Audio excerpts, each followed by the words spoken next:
Un petit live ce soir sur une question particulière. On va attendre d'avoir un petit peu de monde. Vous savez que j'ai plusieurs thèmes de live, donc je tourne. À l'heure actuelle, il y a un commentaire suivi des 10 commandements selon le Concile de Trente. Je ferai bientôt une émission concernant les livres. Quel livre posséder dans sa bibliothèque lorsque l'on est catholique? Voilà, quels sont les livres qu'il faut posséder? Je ferai une vidéo sur cette question. Quelle Bible avoir? Je ferai également une vidéo sur cette question-là. Voyez-vous, il y a beaucoup de vidéos en prévision. Alors ce soir, je viens vers vous. J'ai fait beaucoup de live sur ces questions-là. Vous allez comprendre laquelle, parce que je vois tout de même énormément d'agitation dans l'air. Je viens de quitter, j'écoutais un live fait à mon avis par des évangélistes. Cela aussi, il faudra qu'un jour je leur réponde, parce qu'ils entraînent beaucoup de catholiques dans des erreurs dramatiques. Vous savez que la plupart du temps, les évangélistes, ce sont d'anciens catholiques déçus. C'est très souvent ça. Voilà, alors là, il faisait un live justement sur cette question, soyez prêts. Alors j'ai repris le même thème, soyez prêts. Le groupe s'appelait les décodeurs. Voilà, alors ils étaient 4. Alors ce sont des évangélistes. Les évangélistes ont des moyens importants. Ils ont des superbes micros, des studios d'enregistrement. Ils ont tout ce qu'il faut. Nous, on bricole. Moi, j'ai mon téléphone et je me débrouille avec ça. C'est un peu ce qui nous différencie. Voilà, alors je les entendais. Alors évidemment, on est dans un climat apocalyptique. Alors ils tirent des grandes conclusions sur l'époque dans laquelle nous sommes. C'est un climat biblique. Selon la Bible, c'est l'Apocalypse.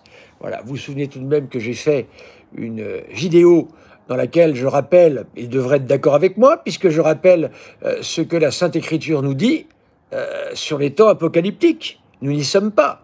Les Juifs ne sont pas convertis. Normalement, il doit y avoir une conversion de Juifs en masse. Ce n'est pas le cas. Voilà. Il y a beaucoup de choses qui sont encore dans les signes nécessaires pour dire que ça y est, c'est l'Apocalypse. Nous n'avons pas ces signes-là. Il faut le savoir. Alors eux sont engagés, comme très souvent, vous savez, le problème de ces mouvements, c'est que ce sont des mouvements apocalyptiques. Voilà, on est toujours en train d'attendre l'arrivée de Jésus, alors on presse l'arrivée de Jésus. Et moi, ce qui m'étonne beaucoup, c'est ce titre, « Soyez prêts ». Qu'est-ce que ça veut dire, « Soyez prêts » ? Ça veut dire que pour eux, ils voient le péché dans le monde. Alors évidemment, aujourd'hui, le péché est peut-être plus visible qu'à certaines périodes, et encore, qu'en savons-nous ? Lorsque l'on voit l'état de la Rome antique, c'était quelque chose de terrible. Voyez-vous, terrible. Oui, je vais m'occuper de leur répondre parce qu'ils disent beaucoup de choses. Il va falloir que je réponde parce que beaucoup de catholiques y vont sans bien comprendre ce qui se passe. Et j'entends malheureusement des prêtres qui disent que c'est bien les évangélistes. Enfin, écoutez, ils n'honorent pas la Vierge Marie. Dans l'Église catholique, la Vierge Marie, c'est notre mère du ciel. Jésus l'a choisie pour être la mère, Saint Jean 19, femme, voici ton fils, fils, voici ta mère. C'est le dernier legs que Jésus nous fait durant sa vie terrestre, c'est de nous donner sa mère. C'est quelque chose de très important. Eux détestent la Vierge Marie, on ne peut pas dire autrement, ils la détestent. Quand on organise des casses de statues, des chapelets à brûler, etc., c'est qu'on déteste la Vierge Marie. Je suis désolé, voilà. Donc ça, c'est quand même quelque chose qui nous sépare d'eux de manière irrémédiable. Ça, c'est incontestable. Je suis navré, les prêtres qui défendent les évangéliques, il y a un très grave problème, je pense. Ensuite, évidemment, pour eux, la Sainte Eucharistie, ça n'existe pas. Jésus a eu beau dire « celui qui ne me mange pas, celui qui ne me prend pas comme sa nourriture, eh bien celui-ci n'ira pas au ciel ». Jésus le dit. cela. C'est quelque chose de très clair. Voyez-vous, eux, ils sont tout à fait opposés à ça. Chez eux, il n'y a même pas la consubstantiation luthérienne. Vous savez que Luther a toujours résisté à un fou qui s'appelait Zwingli à l'époque. Zwingli était un homme... Quand vous regardez la vie de tous ces personnages-là qui font la réforme, sont tous catastrophiques. Ils sont catastrophiques. Luther est un homme qui était obsédé par la sexualité, voilà, toute sa vie était prise par rapport à ça, donc il a dû trouver une manière de s'en sortir alors qu'il était moine. Calvin était un fou furieux, qui a semé à Genève une situation catastrophique dans laquelle, eh bien, on a retrouvé des crucifixions de nouveau. Tout devait ressembler à Calvin. Calvin qui croyait en la prédestination absolue, c'est-à-dire que Dieu, eh bien, décider de qui irait au ciel, qui irait en enfer, sans du tout tenir compte de notre libre arbitre. Voilà. Tous ces personnages sont affreux quand on voit ce qu'ils ont fait, quand on voit ce qu'a donné ce climat apocalyptique, désastreux. Voyez-vous? Donc il faut bien avoir conscience de ça. Hein. Et puis évidemment, il y a le pape, le rejet absolu de toute hiérarchie dans l'Église. Il y a les sacrements, tout nous oppose. Tout nous oppose. Il faut bien comprendre ça tout de même, hein, c'est très important. Chers amis, n'hésitez pas, j'y pense jamais, mettez des pouces, s'il vous plaît. Il y a 25 personnes, il faudrait 25 pouces, parce que les pouces nous permettent d'être mieux référencés et de pouvoir, eh bien, j'ai du mal à sortir un peu des ornières quand je vois le nombre de vues que certains font. Bien, il faut que j'arrive à toucher les gens, c'est très important. Plus nous serons nombreux, plus il y aura de pouces, plus la vidéo sera mise en avant. Donc, moi, je n'ai absolument aucune sympathie pour les évangéliques. Aucune. Je sais que je ne suis pas à la mode, car dans l'Église, aujourd'hui, beaucoup poussent vers les évangéliques. Pour moi, ce sont des gens catastrophiques. Catastrophiques, et je n'en trouve pas d'ailleurs pour débattre. J'aimerais bien débattre avec un évangélique, et j'aimerais bien un long débat, un débat de 4 heures, hein, ça j'aimerais bien, pour bien mettre les choses en place, bibliquement parlant, traditionnellement parlant. J'ai beaucoup de questions à leur poser, on va voir comment ils y répondent. J'ai déjà dialogué avec des gens type évangélique, chaque fois qu'une question les gênait, ils se passaient à une autre question. Voilà, c'était leur technique.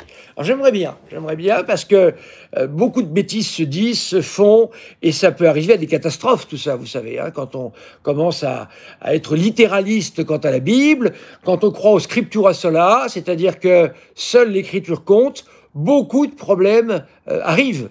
Car le problème du scriptura sola, c'est qu'il n'est pas dans la Bible.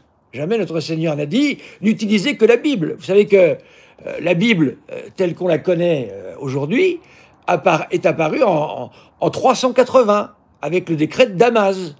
Voilà, le pape Damas, qui aura récupéré le canon de la Sainte Écriture en chassant eh bien, tous les apocryphes, c'est-à-dire tous les textes qu'on n'a pas pu garder pour des raisons de doctrine. Voilà. Donc les évangéliques s'appuient déjà sur ce que l'Église catholique leur a donné. Et ça n'arrive qu'en 380. Donc il ne faut jamais oublier que ce qui a précédé la Bible, c'est d'abord la prédication. C'est la prédication qui est le plus important, pas la Bible. Les évangéliques ont été distribués des Bibles truquées à travers les colonies de jadis, avec des fautes immenses, des fautes énormes dans la traduction. Voyez-vous? Et puis évidemment, on lit ça selon le Saint-Esprit, alors on fait des contresens. C'est vraiment pas possible. Voilà, alors je déteste cette manie à l'heure actuelle, cette mode dans l'Église. Alors pourquoi est-ce qu'on va là-bas? Parce que ça tape dans les mains, il y a des chants, ça danse, on fait des chants, on danse. Écoutez, chers amis, si vous voulez danser, allez dans les boîtes de nuit, hein, c'est tombé là, on danse pas avec la religion, enfin ça me paraît tellement énorme tout ça. Hein. Regardez d'où viennent ces églises. C'est généralement des pasteurs qui ont la tête qui ont chauffé, hein, des pasteurs autoproclamés. Les évangéliques, c'est né à la fin du 19e siècle, aux États-Unis, une espèce de cow-boy qui est devenu mineur ou je ne sais quoi. Bon, voilà. Et ça finit toujours très mal, hein, les groupes, la plupart du temps. Hein, voilà. Donc on est exalté, on chauffe les esprits, on tourne dans les salles, je ne sais pas si vous avez déjà vu ça, on tombe, voilà. Bon. Écoutez, vraiment, je suis navré de voir des catholiques qui sont attirés par ça. Moi, ça me paraît... Moi, c'est un repoussoir pour moi. Hein. C'est un repoussoir total. Hein. Voilà, rien du tout là-dedans qui m'intéresse. Hein. Donc, voilà. Et donc, j'ai vu cette émission. Alors, par les décodeurs, alors quatre pasteurs très sérieux, là, avec des gros micros. Et oui, ils ont beaucoup d'argent, énormément d'argent, hein, puisque Dieu bénit par l'argent, voyez-vous, Dieu bénit par les dollars. Bon, moi, j'ai rien contre les dollars, hein, on peut m'en donner des dollars, mais bon, c'est pas ça le signe de la bénédiction de Dieu. Sinon, il faut m'expliquer quelle a été la vie de Jésus. Hein, c'est pas... Et ce que les pères d'église ont dit sur les riches, c'est pas terrible non plus. Hein. Donc, oui, tout ça ne s'accorde pas bien avec l'évangile. Alors, je vois donc ces quatre personnages, là, que l'on pourrait qualifier de quatre guignols, là, derrière un micro, parce qu'il faut savoir que leur titre de pasteur ne valent rien. Un prêtre catholique, il faut 10 ans pour le former. 10 ans. Ça coûte très cher de former un prêtre catholique. Voilà. Alors après, les formations sont plus ou moins bonnes. Certains me disent, mais comment on peut savoir s'il faut écouter tel ou tel prêtre? C'est un peu comme les médecins. Il y a des bons médecins, il y a des mauvais médecins. Pour savoir si vous avez affaire à un bon prêtre, écoutez ce qu'il dit. Si ce qu'il dit est en rapport avec la doctrine catholique, c'est-à-dire le dépôt révélé de la foi, c'est-à-dire les conciles, quels qu'ils soient. Hein, vous avez bien vu, moi j'utilise le concile Vatican II, et j'utilise aussi le concile de Trente, ça ne me gêne pas. C'est bien pour vous prouver qu'on vous dit n'importe quoi là-dessus. J'utilise le concile Vatican I, que j'aime beaucoup aussi. J'utilise beaucoup de conciles. Évidemment, les premiers conciles christologiques. Voyez-vous? Donc, si Vatican II était ce qu'on vous raconte, là je fais beaucoup de digressions, mais c'est un peu volontaire, hein, ce soir, je me laisse un peu aller là-dessus. Des pouces, s'il vous plaît. 37 personnes, 37 pouces. Donc, toutes ces formations de pasteurs, en fait, eh bien, ce sont des gens qui connaissent la Bible, qui récitent la Bible, mais c'est tout. Moi, j'ai déjà parlé des pasteurs évangéliques, c'est zéro. Ils répètent sans arrêt des passages bibliques. Il n'y a jamais de commentaires précis, c'est pas possible, ça. Alors, ils disent tout est dans la Bible. Ah bon? Alors, est-ce qu'on peut prendre la pilule, cher pasteur? Bah oui, si tout est dans la Bible. Ah tiens, ça y est pas. Ah, c'est bizarre, ça. Ça y est pas. Bah oui, évidemment, ça y est pas. Voyez. Donc, vous voyez, hein, si vous avez un prêtre à choisir, ne le choisissez pas selon sa tête, ne le choisissez pas selon sa manière de parler, ne le choisissez pas selon les bisous qu'il fait. Hein, bisous, bisous, vous savez, c'est la mode aujourd'hui, là. Hein. Big bisous, comme chantait Carlos. L'église est devenue big bisous. Hein, ça bisoute à tout va. Voilà, c'est formidable. Voilà, oh là là, c'est super. Non, ça ne vaut rien du tout. Écoutez-le parler. Voilà. Si ce qu'il dit est conforme à ce que dit l'église, eh ben, il n'y a pas de problème. Vous êtes au bon endroit. Vous n'êtes pas chez les big bisous. Voilà. Hein, les plus âgés qui ont connu Carlos, avec sa célèbre chanson Big Bisou. Ben voilà, ben, aujourd'hui, certaines messes sont transformées en Big Bisou. Voilà, ben c'est une catastrophe. C'est une catastrophe. Heureusement, il y en a, je crois, quand même de moins en moins. Mais il y en a. Je connais des gens, je ne citerai pas qui, parce que c'est confidentiel, je garde ça pour moi. Je connais des gens qui m'appellent et qui se plaignent de ne pas trouver d'église où pratiquer. Parce qu'ils trouvent des églises charismatiques où ils ne sont pas à l'aise. Moi-même, je ne suis pas à l'aise, j'en ai beaucoup souffert de ça. J'ai déjà été dans ce genre d'église, j'ai beaucoup souffert d'être là-dedans. Moi, j'aime pas qu'on me touche, j'aime pas les choses tactiles, j'aime les choses sobres. Ça va pas, ces espèces de zigotos qui vous sautent dessus. Ça, encore une fois, big bisous. Voilà. Alors, le pape n'a pas enlevé le latin, on en reparlera, ça c'est un autre sujet. Vraiment, je voudrais traiter ça parce que c'est quand même un sujet très important. Donc, voilà. Hein, si vous devez choisir un prêtre, choisissez-le selon la doctrine qu'il professe. Voilà, c'est pas compliqué. S'il est capable de lire le Concile de Trente, s'il est capable de lire le Concile Vatican I, s'il est capable de lire encore des pouces, il en manque au moins 20. S'il est capable de lire le Concile Vatican II, eh ben ça c'est un bon prêtre. Voilà. Et qui vous le disent en doctrine, que les homélies vous enseignent une bonne doctrine. Ça se repère vite. Voilà. C'est comme les médecins.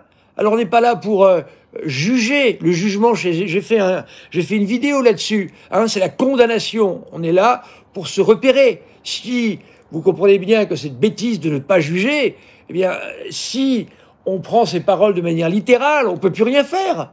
On ne peut plus avoir de tribunaux. Le prêtre ne peut plus juger pour faire une embauche, ne peut plus dans les séminaires, on ne peut plus juger pour savoir qui peut être prêtre et qui ne peut pas l'être. Enfin, voyez-vous, c'est n'importe quoi. Donc ici, il est nécessaire de juger. C'est même indispensable de juger. Voilà, oui, c'est ça. Big bisou, confessez-vous. Il faudrait faire une. Heureusement, le bon Dieu ne m'a pas donné le pouvoir de faire ce genre de blague, hein, parce que je pense que j'en ferai beaucoup. Donc, évidemment, ça serait très embêtant.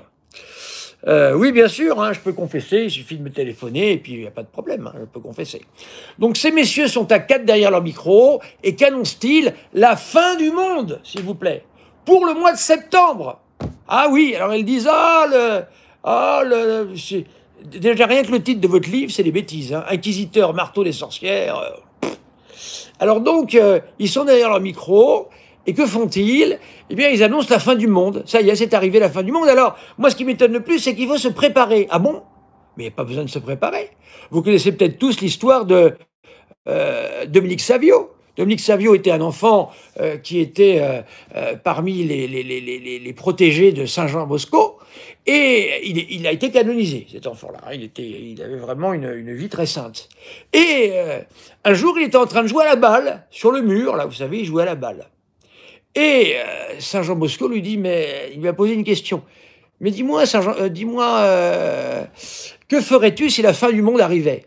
Que répondit Dominique Savio? Eh ben, il a répondu la bonne réponse. Je continuerai de jouer à la balle. Pourquoi devons-nous nous préparer? On doit être prêt à tout moment. Ces protestants évangéliques vous mentent. Se préparer à quoi? Et la mort, qu'est-ce que c'est? Quand vient le jugement particulier? Il faut être prêt. Vous ne savez pas quand vient la mort. Vous comprenez? C'est complètement stupide, leur truc. Alors d'où sortent-ils que c'est la fin des temps, l'apocalypse? Qu'en savent-ils? Notre Seigneur Jésus lui-même, quand on lui a demandé, il a dit qu'il ne savait pas. Non pas qu'il ne savait pas, il savait bien sûr, mais ce n'était pas dans sa mission. Donc voilà ces gens qui viennent encore raconter n'importe quoi, encourager les gens à faire n'importe quoi. Les gens ont besoin aujourd'hui d'avoir des choses extraordinaires. Malheureusement, voyez-vous, beaucoup aiment le Padre Pio. J'aime le Padre Pio, j'aime beaucoup le Padre Pio, mais je suis souvent ennuyé parce que j'ai bien peur qu'on choisisse le Padre Pio parce qu'il fait plein de miracles. La Vierge Marie, qui est sans doute la plus grande sainte que l'on ait avec nous, n'a jamais fait de miracle. Jamais. Hein, voyez-vous? Donc vous comprenez que il n'y a pas besoin... Oui, on l'attend, bien sûr qu'on attend Jésus, mais il n'y a pas besoin de dire « préparez-vous ». Pourquoi se préparer? Il n'y a pas à se préparer. Je peux mourir dans 10 minutes, il faut que je sois prêt. Je ne sais pas quand est-ce que je vais mourir. Il y a un compteur sur Internet qui compte absolument tout, et ça compte les gens qui meurent et qui naissent à chaque seconde. Les compteurs tournent sans arrêt. Donc il faut être prêt. Pourquoi se préparer maintenant pour le mois de septembre? Mais qu'est-ce que ça veut dire, ça, messieurs les pasteurs, là? Qu'est-ce que c'est que cette guignolade? Peut-être allez-vous faire une quête importante et rapporter des dollars. Peut-être que c'est ça dont vous avez besoin. Voilà. Donc on fatigue les gens, comme si les gens n'étaient pas déjà assez anxieux comme ça avec les histoires sanitaires. Il faut encore en rajouter. Il faut parler de la fin des temps. Il faut parler de ça y est, on va voir les péchés de tout le monde. Je sais pas d'où ils sortent ça, tous ces gens. Je sais pas. C'est Madame Soleil. Ils ont peut-être une boule pour lire dedans ou dans le mar de café. Je ne sais pas. Mais voilà. En tous les cas, il faut toujours être prêt. Est-ce que vous savez le jour, l'heure de votre mort? Il faut toujours être prêt. Car quand vient la mort, vient le jugement particulier. Hein? Et ne croyez pas au billevesées que l'on nous... Vatican II, vous êtes sûr, monsieur l'abbé? Oui, je suis sûr. J'ai lu Vatican II de A à Z et de Z à A. Je vous dis que si les passages qui peuvent être parfois ambigus, obscurs, eh bien, vous les tendez du côté de la tradition, il n'y a aucun problème. C'est ça qu'il faut faire. Il faut que tout soit lu selon la tradition de l'Église catholique. Voilà, c'est tout. C'est pas compliqué. Il n'y a pas à se faire des nœuds dans la tête. C'est comme ça. Hein, n'oubliez pas, un pape peut parler comme docteur privé. Et à ce moment-là, sa parole n'engage que lui. Voyez-vous, il manque des pouces encore. Hein. Donc, moi, je pense quelque chose, et c'est ce que je disais à quelqu'un tout à l'heure. Tout ça n'est pas catholique. Tout ça n'est pas chrétien. Je vais vous expliquer pourquoi. Qui est le maître des temps? Qui est le maître du temps? Qui est celui qui, par sa providence divine, à chaque instant, à chaque seconde, à chaque minute, nous guide? C'est notre Seigneur, Jésus-Christ. Nous avons la Vierge Marie aussi. Donc, nous savons que c'est lui qui mène le monde, à sa cadence, comme il le veut. Nous savons que le démon, lorsqu'il veut faire quelque chose, doit demander la permission à Jésus pour sa grande humiliation. Donc, Pourquoi avons-nous peur? On n'a pas à avoir peur. Nous ne devons pas être dans l'anxiété. Nous devons être tranquilles et calmes. Nous reposons dans les mains de notre Seigneur. Nous reposons dans le cœur, dans le divin cœur de la Vierge Marie, le cœur immaculé de Marie. Mais pourquoi être anxieux? Il n'y a pas à être anxieux. Au contraire, soyons tranquilles. Les choses se passeront comme elles se passeront, peu importe. Ce qui compte, c'est de vivre auprès de notre Seigneur Jésus-Christ. C'est ça qui compte. Donc, c'est pas chrétien ce qu'ils font. Ce n'est pas chrétien. Voyez-vous, le catholicisme nous enjoint à la confiance en Dieu. Après, si on a des péchés sur la conscience, confessons-nous. Et vivons en luttant contre le péché de manière naturelle, ou surnaturelle, bien sûr. Voilà. Comme ça qu'il faut vivre. Donc, vous voyez, tout ça, c'est pour ça que je voulais faire ce live ce soir, parce que j'en ai assez de ces gens qui n'arrêtent pas d'exciter les chrétiens. Les exciter à se faire du mal, à être anxieux, à avoir des soucis. Non, n'ayez aucun souci, si ce n'est celui de votre âme. Confessez-vous, soyez en accord avec Dieu, avec les commandements du Seigneur, puis après, soyez tranquille. Soyez tranquille. Pourquoi être anxieux? Pourquoi avoir peur? Si au mois de septembre arrive je ne sais quoi, il arrivera quelque chose. Quelle importance? Vous comprenez? Voilà. Donc il faut véritablement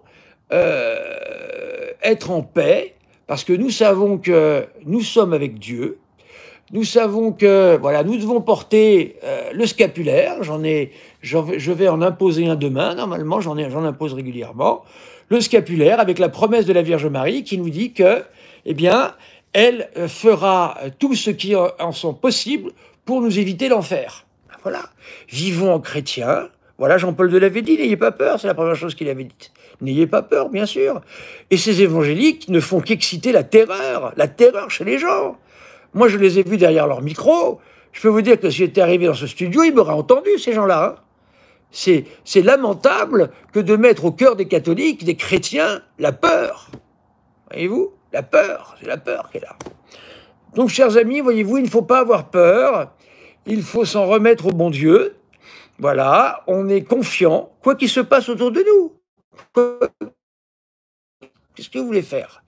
Dieu dirige tout par sa sainte providence. Faisons-lui confiance. Nous avons déjà un message sur lequel nous pouvons méditer, c'est celui d'Akita.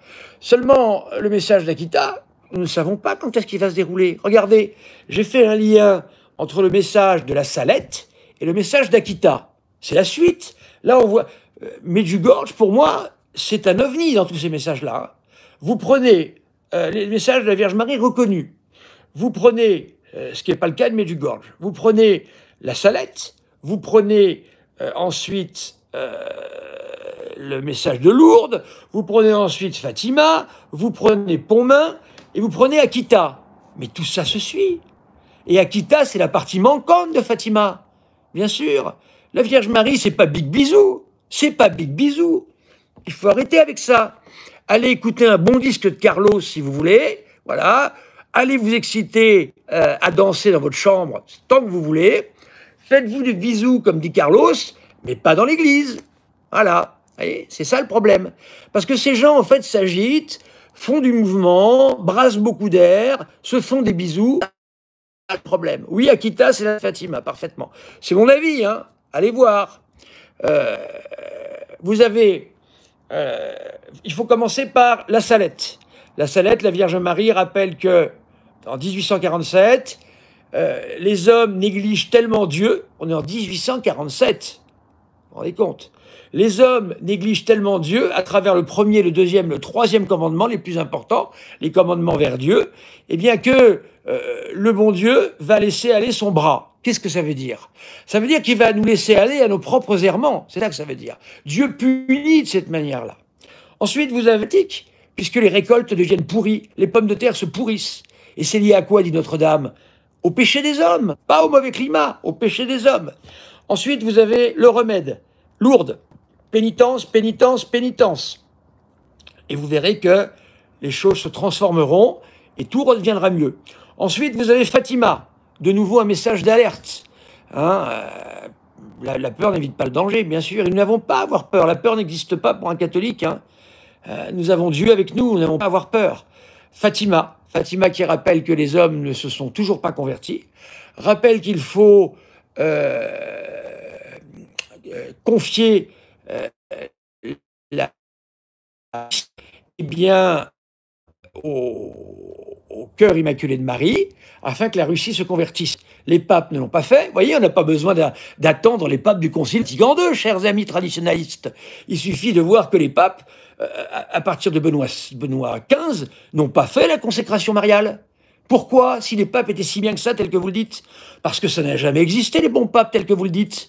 Il y en a eu quelques grandes figures, heureusement, mais il y a eu tout chez les papes, bien sûr. Donc ils n'avaient pas fait ça. Ça montre bien qu'il y avait bien des lacunes aussi chez ces papes-là. Voilà.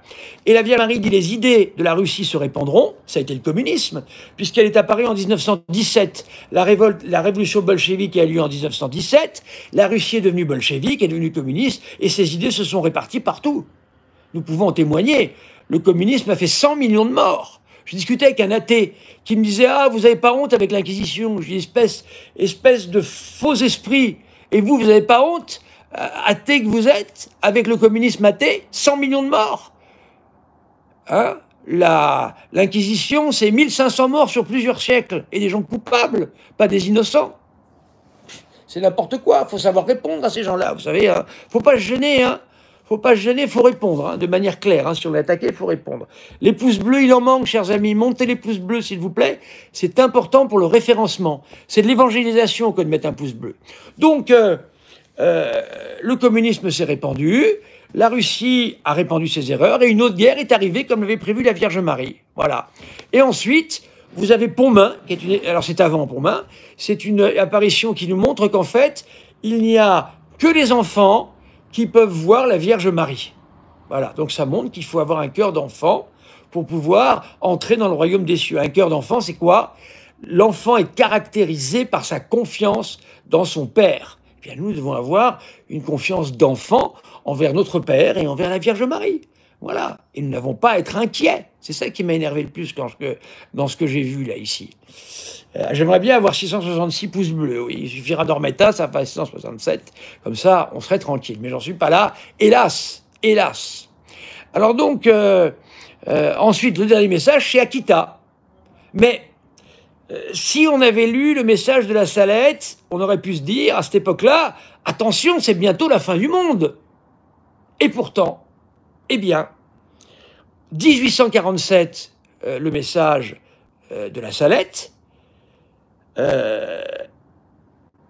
et 100 ans plus tard, plus de 100 ans plus tard, arrive le message d'Akita, où le même message est repris en plus dur, en expliquant qu'il peut y avoir très bien, si les hommes ne se convertissent pas, il peut y avoir un grand cataclysme, la Vierge Marie le dit, où disparaîtront les 2/3 de l'humanité. Le problème est le suivant: quand on n'en sait rien, et ça va même au-delà de ça, quand il y a des prophéties, Dieu peut revenir sur ces prophéties. Il peut revenir. Lorsque le prophète Jonas a déclaré que Ninive allait être détruite dans 3 jours, Ninive n'a pas été détruite. Pourquoi? Parce que les Ninivites sont revenus à la pénitence. Donc on ne sait pas, nul ne sait, sauf le bon Dieu, la Vierge Marie certainement. Mais nous, il ne nous est pas donné de savoir ça, sinon on ne fait plus rien. On dit que c'est la fin du monde, allez, c'est terminé, je fais plus rien. Bravo les amis, presque 50 pouces, il en manque 8 et on sera là complet. Ah, bravo là, chapeau pour votre évangélisation par les pouces. Donc vous voyez, il n'y a pas de quoi s'inquiéter. Pourquoi s'inquiéter? Vivons notre foi tranquillement, soyons sûrs que le bon Dieu est toujours là auprès de nous, il nous donnera ce dont nous avons besoin, et c'est tout. Nous sommes ici-bas sur terre pour faire notre petit salut, et bien voilà, et pour aider les gens, pour aider nos frères. Mais pourquoi subitement, il faudrait mettre un coup de pied sur l'accélérateur? Je ne comprends pas, messieurs les pasteurs. Ça veut dire qu'avant, vous n'étiez pas prêts, et maintenant, vous allez être prêts. Mais est-ce que vous savez quand est-ce que votre mort arrivera, messieurs les pasteurs? Parce que là aussi, il faudrait mettre un coup d'accélérateur. Enfin, vous voyez, c'est une manière de vivre les choses chrétiennement qui n'est pas du tout chrétienne. Ça marche pas comme ça, là, le christianisme. Oui, c'est la pire des choses, mais portez votre scapulaire. portez-le. Ayez confiance dans la Vierge Marie. Réfugiez-vous dans le cœur immaculé de Marie. Réfugiez-vous également, bravo, 57 pouces, presque 1. Vous êtes formidable. Et alors là, bravo. Hein. Alors là, voyez un peu comme vous êtes, hein, formidable. Donc, soyez en paix. Il faut être en paix. Il faut avoir un cœur tranquille, un cœur doux.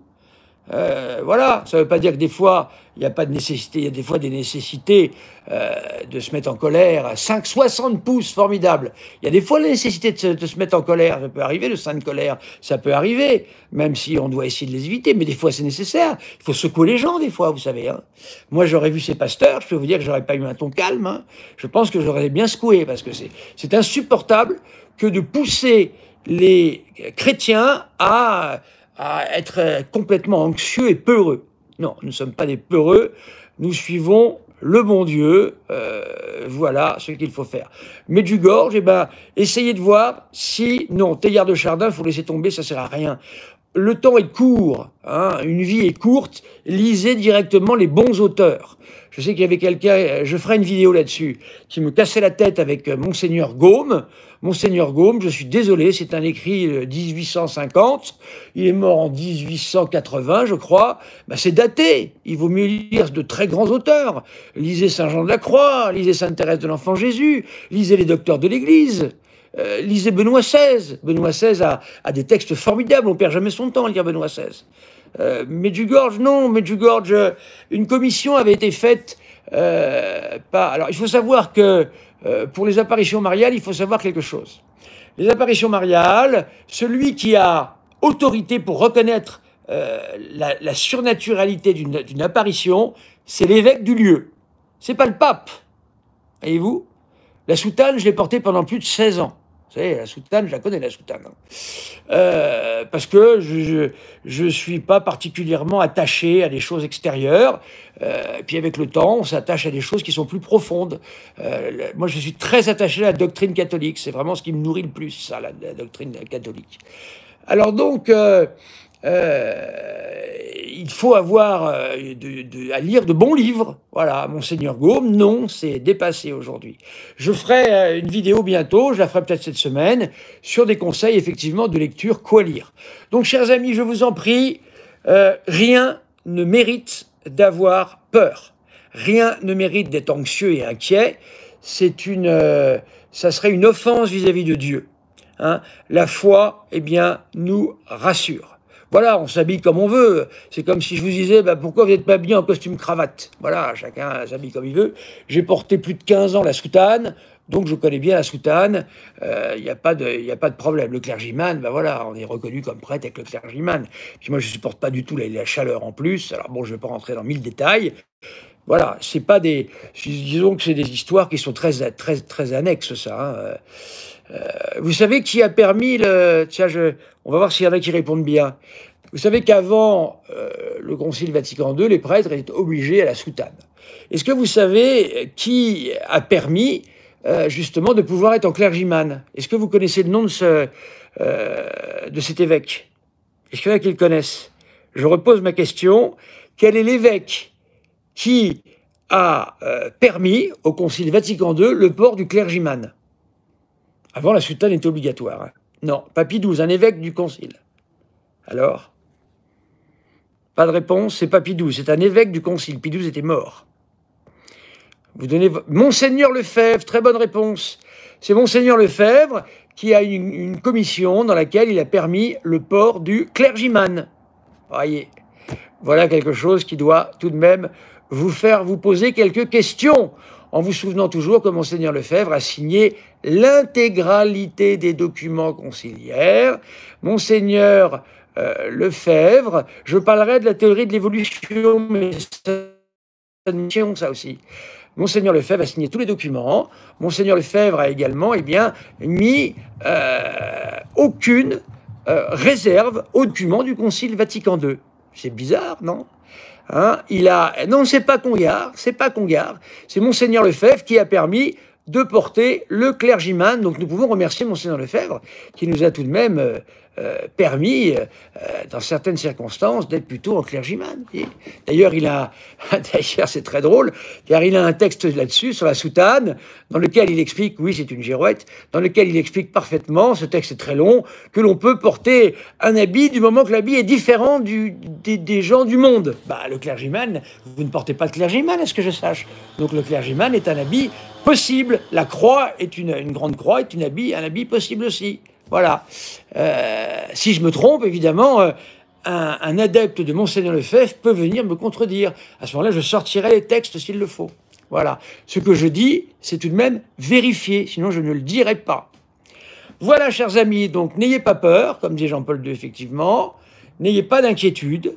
Hein, on doit vivre dans la paix. Pensez à tous ceux qui étaient dans les camps de concentration. Pensez à tous ceux qui étaient dans les goulags. On a fêté il n'y a pas longtemps le père Kolb, qui a fini dans un goulag. Voilà, non pas dans un goulag, à Auschwitz, il a fini à Auschwitz, et il a été tué. Il a été tué. Bah, Léon XIV, moi je suis les accommandements de Monseigneur Lefebvre. Pardonnez-moi. Voilà, Monseigneur Lefebvre a parlé, et je pense que là, il s'est très bien débrouillé. Voilà. Donc, qu'est-ce que je pense de Morgan Priest? Rien du tout. Je ne pense rien de Morgan Priest. Je ne me permettrai pas de penser quoi que ce soit de Morgan Priest, donc ni de personne d'ailleurs. Je m'intéresse à des gens qui marquent le catholicisme actuellement, quoi. Voilà, donc il a donné sa vie pour un père de famille. Voilà, donc pensez à tous ceux qui étaient dans les goulags, pensez à Monseigneur Van Thuan, qui était dans un goulag communiste, hein, dans lequel, eh bien, il y avait des terribles, où la fin du monde, peut-être, peut-être pas, mais à la rigueur, on s'en fiche un peu, quoi. Voilà, chers amis, donc voilà, je suis bien les conseils de Monseigneur Lefebvre, oui, oui, tout à fait, sur le port du clergyman.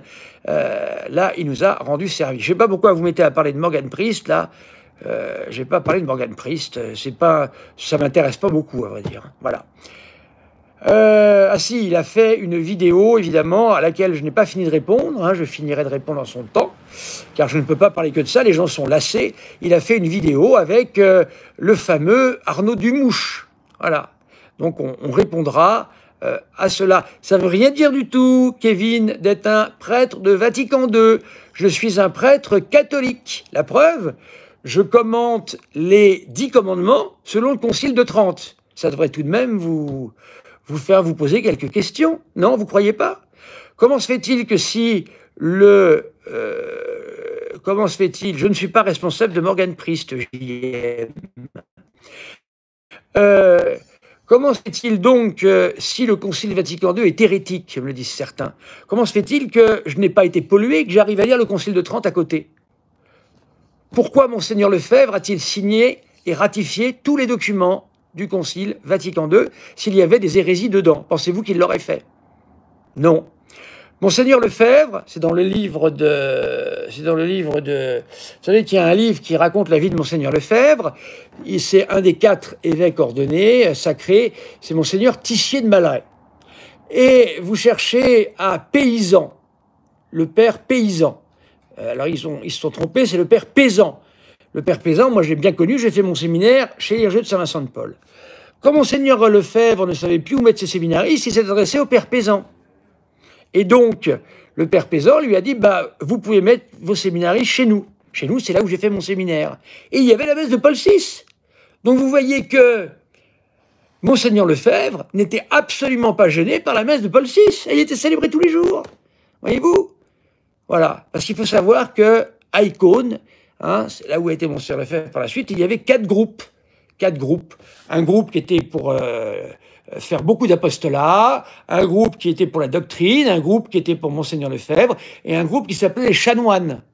Et ce groupe était que pour la liturgie. Et c'est ce groupe-là qui, en fait, eh bien, a pris toute la place à Icône. Voilà. C'est pour ça qu'ils ont créé ensuite la Fraternité Saint-Pierre. Parce que c'était insupportable de ne pas avoir de patronage, d'œuvre de jeunesse. J'entends œuvre de jeunesse, autre chose que les collèges. Parce que les collèges, c'est fait pour récupérer de futurs prêtres. faire des œuvres gratuites. Je ne connais pas ce frère Élion. Non, je ne connais pas tout ce monde-là. Voyez-vous, chers amis, tout ça, je vous raconte des choses que vous n'apprendrez pas ailleurs, hein. Donc sachez-le. Encore une fois, si des gens de la Fondation Saint-Pédis veulent me contredire, qu'ils viennent, je sortirai les textes. C'est dans le livre de Monseigneur Tissier de Malray, La vie de Monseigneur Lefebvre. Vous cherchez dans l'index onomastique, là où il y a les noms, à paysan, ça a été mal orthographié, hein, père paysan, et vous verrez que, hein, alors il passe très très vite sur le sujet, évidemment, parce que le Monseigneur Lefebvre était proche du père paysan à l'époque. Voilà. Voilà, chers amis, je pense avoir apporté la paix, je l'espère. C'est formidable, vous êtes merveilleux. 65 pouces, 65 visionnages. Vous êtes merveilleux, mes chers amis. Heureusement que je vous ai. C'est très agréable de faire des vidéos, je dois le dire. Et voilà, je suis très content des retours que j'ai, hein. J'ai des gens, vraiment, c'est des cadeaux, hein. Des fois, ils m'écrivent des choses merveilleuses, voilà, que je ne mérite pas presque, hein, tellement c'est merveilleux. Donc, merci à tous, hein, même s'il y a quelques funestes là-dedans, qui des fois sont ce qu'on appelle les trolls, mais il y a quand même une majorité de gens qui sont de très bon cœur. Et n'oubliez pas ce que je dis toujours, la religion, c'est 50% de bon cœur. Déjà, on rentre dans la religion avec 50% de cœur. Le reste, c'est la doctrine. La doctrine sans le cœur, ça vaut rien. Et le cœur sans la doctrine, il faut les deux. Voilà. Et là, on est vraiment bien. Voilà, chers amis, je vous dis à bientôt. Je ferai certainement très vite une émission de lecture. Et peut-être une émission de comment choisir une Bible. Allez, nous allons remercier la Vierge Marie. Je vous salue Marie, pleine de grâce, le Seigneur est avec vous. Vous êtes bénie entre toutes les femmes, et Jésus, le fruit de vos entrailles, est béni. Sainte Marie, Mère de Dieu, priez pour nous pauvres pécheurs, maintenant et à l'heure de notre mort. Amen. Chers amis, que Dieu Tout-Puissant vous bénisse, que vous restiez bien dans la paix. Et si vous avez peur, réfugiez-vous dans le cœur immaculé de Marie, vous allez voir, c'est un remède qui marche à chaque fois. Que le Seigneur vous bénisse, le Père, le Fils et le Saint-Esprit, et que la Vierge Marie vous garde bien. Essayez tous de vous rapprocher d'un prêtre qui puisse vous imposer le chapelet, le scapulaire. Voilà. À bientôt, chers amis. Merci à tous. Et merci encore pour les pouces bleus. Vous êtes formidables.